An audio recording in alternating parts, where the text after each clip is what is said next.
Good evening, ladies as well as gentlemen. Papa Boris here, making another chess video, and this one is between Ossip Bernstein, a very strong 20th century player playing the white pieces, and Jose Raul Capablanca playing the black pieces. Jose Raul was the third world chess champion, and although he was technically only the world chess champion for 6 years, he was a really dominant player in his era. Back in those days, the world championship matches were kind of ad hoc and not super well organized, so there was a lot of like finagling stuff where sometimes a match wouldn't happen because nobody had the money or somebody backed out or World War broke out or some weird crap like that. So he was a much more dominant chess player than his tenure as world champion would suggest, and some people have considered him the strongest player of the 20th century. He was known as the Machine.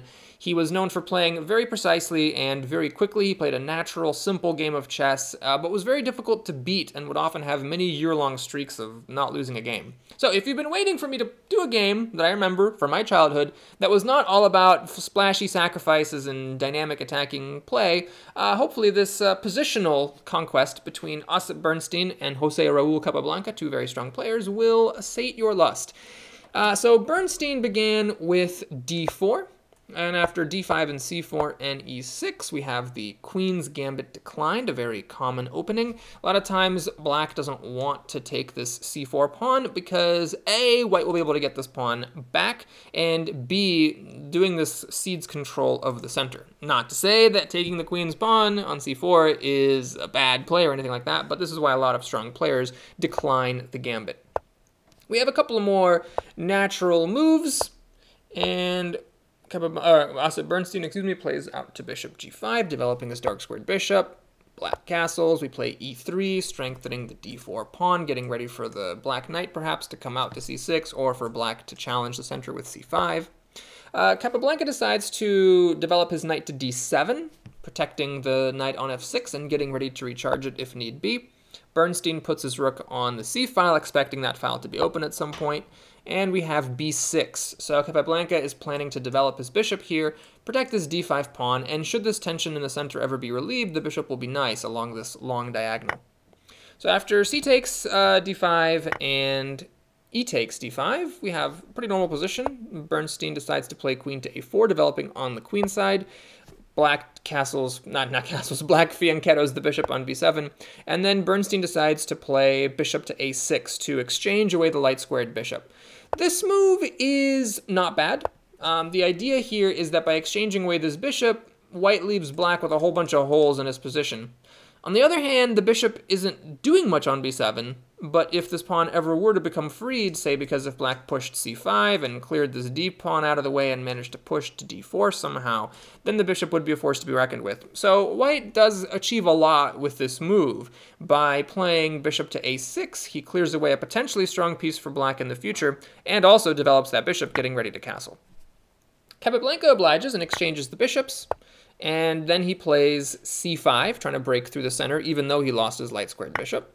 After white exchanges the knight on f6, that's maybe one place where Bernstein made a strategic mistake early in the game. It doesn't really look like that big of a deal, and certainly this game is not super splashy, but maybe it would have been better just to castle and preserve this tension and keep this dark-squared bishop. After all, bishops are slightly better than knights, and trading a bishop for a knight, unless you have a really good reason, is not really worth it. Certainly Bernstein didn't appear to have a very good reason for exchanging bishops. So Kappa recharges the bishop, Bernstein captures away from the center on c5, and after Capablanca recaptures, Bernstein castles. So now we have an interesting position where neither side made any particularly obvious mistakes, but Capablanca somehow seems to have some good play as black. He does have these two pawns, and if he can do something about this b pawn, the c pawn will become a passed pawn and potentially a threat. And if Capablanca can do something about this e pawn, then this d pawn would potentially become a passed pawn and a threat. So Capablanca is looking towards the endgame and trying to generate some potential with these passed pawns. By contrast, it's hard to say exactly what white has going for him and what he could hope to achieve, so it's a little bit more difficult for white to come up with a plan than for black. Even though this position is technically equal for both sides, I think Capablanca must have been very happy with his situation at this point. He proceeded with queen to b6, offering the exchange of queens, and Bernstein declined this.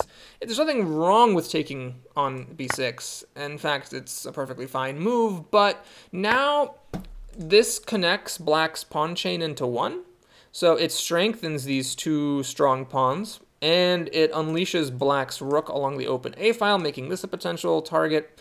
So perhaps Bernstein didn't want to give black these advantages and declined the trade of queens for a later day. Note that it is important when moving back the queen to protect this b2 pawn, otherwise the black queen could gobble it. And at this point, the engine already thinks that black has a very, very slight advantage, although the position is still more or less equal.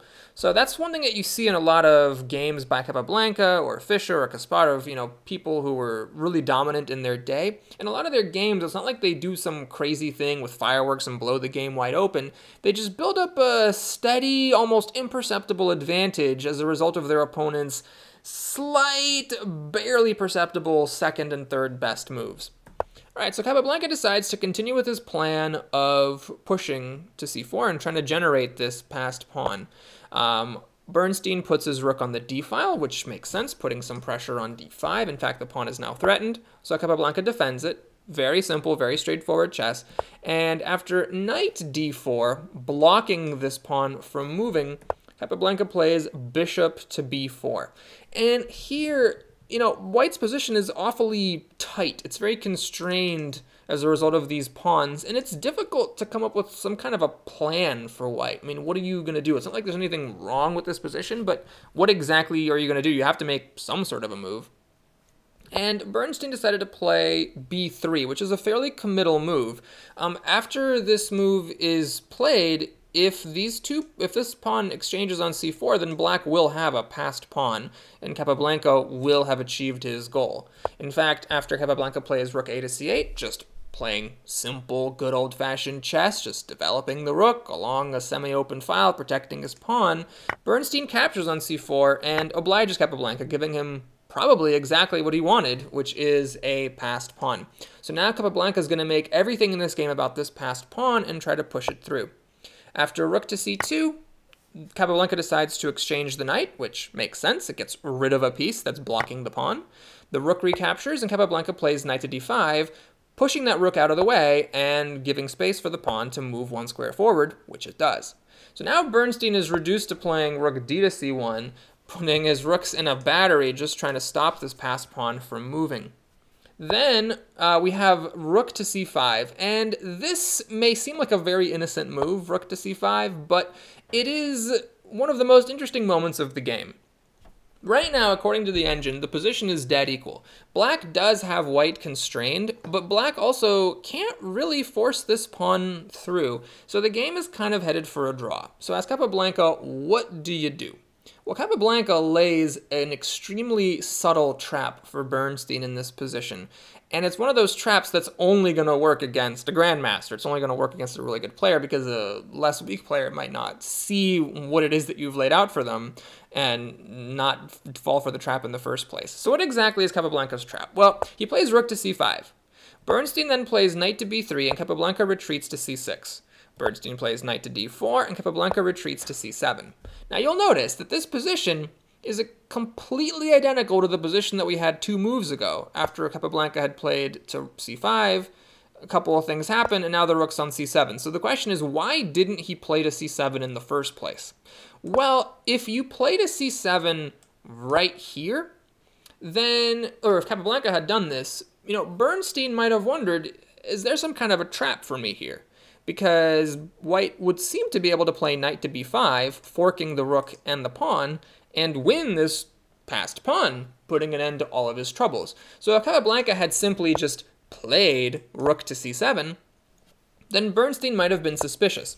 But instead, Capablanca played to c5. And so now, after the knight attacks the rook retreats, and the knight attacks the rook again, where does the rook go? Well, if the rook goes to c5, then we're going to have a repetition, and it's possible that by this point, Bernstein would have just been happy with a draw against Capablanca. If you don't know the rules in chess, when a position is repeated 3 times, the game is declared a draw. The rook can't go horizontally, because then this pawn is not protected. I mean, it can, because technically the knight's still protecting it, but the rook wouldn't really want to go horizontally and lose protection of the pawn. The rook also can't really go back to c8 because, well, if it goes back here, then we're basically at the same position that we were at before black played rook c5 in the first place, only now it's white's move. So by going back to c8, Capablanca would essentially have just been forfeiting a move to Bernstein. So it may have looked to Bernstein that after rook to c6, and knight to d4, that Capablanca played rook to c7 just to introduce variety in the position and avoid a avoid a draw by perpetual repetition. So it was a mind game of the highest caliber, because simply moving to c7 might have made Bernstein think that Capablanca was laying a trap, but after going through this rigmarole, and let me actually back up here. After going through this whole rigmarole of going to c5, then to c6, and then to c7, that makes it look as though Capablanca has a different motive. Instead of laying a trap, oh well, he's just avoiding a draw by repetition. So, Bernstein went for it. He went knight to b5. And after rook to c5 attacking the knight, he decided to take the pawn. This loses the game. And it's not a losing position right here. At this point, what Bernstein should have done is just gone back to d4, and basically said to Capablanca, hey, you know, do you have anything here? Because I'm prepared to have a drop or repetition. You show me what you're going to do. But he decided to go for it, which is tempting, because at the moment, black has 5 pawns, white has 5 pawns. If white captures this pawn and gets away with it, then he's up a pawn, and he got rid of black's troublesome passed pawn. So there's a lot to gain if this works. Unfortunately for Bernstein, this was all a trap, and Capablanca very likely saw this trap all the way back in this position, but needed to go through a little bit of a rigmarole to kind of goad Bernstein into it. So, Bernstein takes the bait. What happens next? Well, we have a bunch of exchanges on c3. The knight takes the knight, the rook takes the knight, the rook takes the rook, and the rook takes the rook. And after the rook takes the rook, so after white captures black's rook on c3, what was the weakness of the last move? Well, black's king does not have an opening. He doesn't have a porthole to run into, so there is always this threat of a back rank checkmate.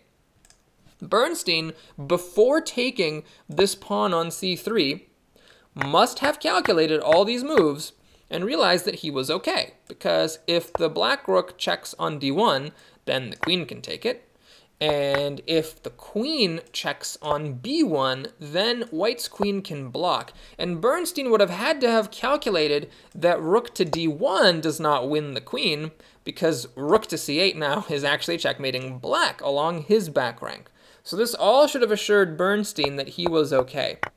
He missed, however, the killing shot by Capablanca, the stunning queen to b2. And these are the types of moves that always stun me when I first see them, because the black queen is not capturing anything, it's just throwing itself into harm's way. And so you have to do a double take and be like, whoa, what the heck is that? And then when your head clears, you ask yourself, okay, so now what is the situation? Well, obviously, let's consider what happens if the queen is just taken. There's a checkmate in 1 with rook to d1, back row mate. Okay, so let's say, fine, I am white, and I'm not going to take the queen. Well, the problem is that black's queen, by being here, is actually attacking white's queen, so the white queen has to move.